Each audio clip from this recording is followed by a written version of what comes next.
Let's repair the internal part of headset's bearing.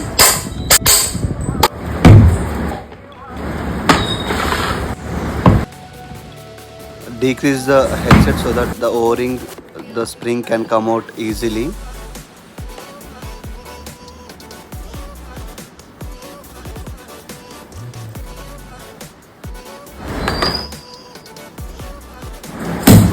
Time to replace the new bearings.